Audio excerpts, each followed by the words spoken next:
morning and welcome to Love Every Moment, coming to you today from Lodi, California.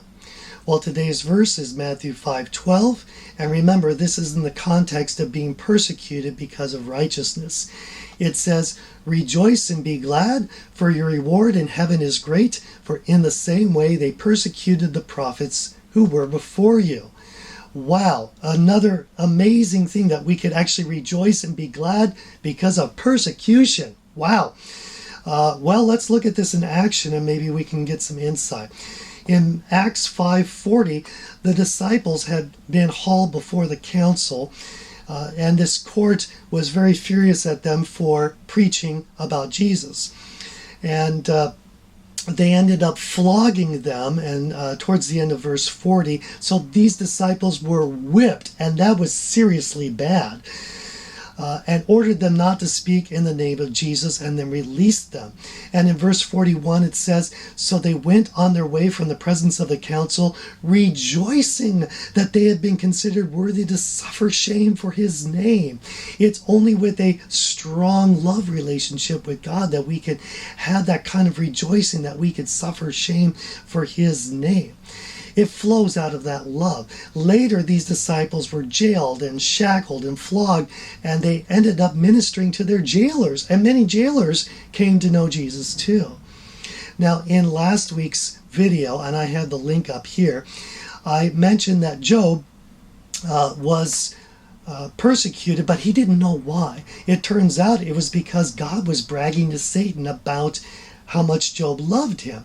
And if Job had known this, the whole rest of the book may have been different, because if you know why you're being persecuted, it's really a different story altogether. So, back to our main verse. I have a theory, and again, you can throw this away with a grain of salt if you want, but listen to this. There is a devil, and the devil does persecute us, but the devil's best tact is deception. And if he can deceive us, he'd rather do it that way. So he could deceive us with nationalism, where we think that being an American is more important than being a Christian, or Phariseeism, trying to earn our way into heaven, or Gnosticism, or prosperity doctrine, or chasing signs and wonders rather than just having the everyday love of God, or complacency, or any number of ways to deceive us into thinking that we've got a relationship with God when we really don't. So here's the idea. If Satan can't deceive us, if we've got such a strong love connection with God, that we love his love letter to us, the Word, then we can't really be deceived. And the only thing Satan can do then is persecute us. So therefore, persecution is an evidence that we're doing things right. Think about that. That's why we can rejoice and be glad. It also says, "For in the same way they persecuted the prophets who were before you." Now, most of the prophets were tortured and lost their lives. Almost all of the disciples, too, were tortured and lost their lives as a result. Now, you know these inspirational posters that you see about how, for example, American soldiers gave their lives for our freedoms.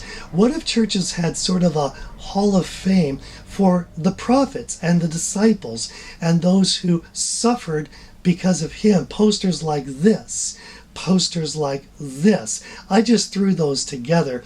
Not my best work, but I think the idea behind them is right.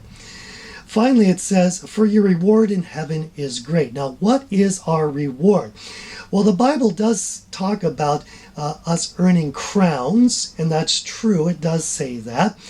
But yet in the book of Revelation, we end up casting our crowns before the throne. So I'm not sure what good crowns do in heaven.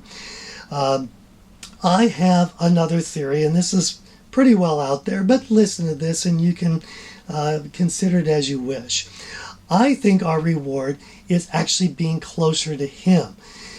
In Revelation, it talks about the marriage supper of the Lamb. Maybe we actually get to sit closer to him. In John, it talks about, "In my Father's house are many mansions." Well, maybe our mansion is closer to him. And isn't being closer to him really the best reward of all? That's why if we love every moment, we're going to love every moment. I'm your average wretch, and I Hope you have a good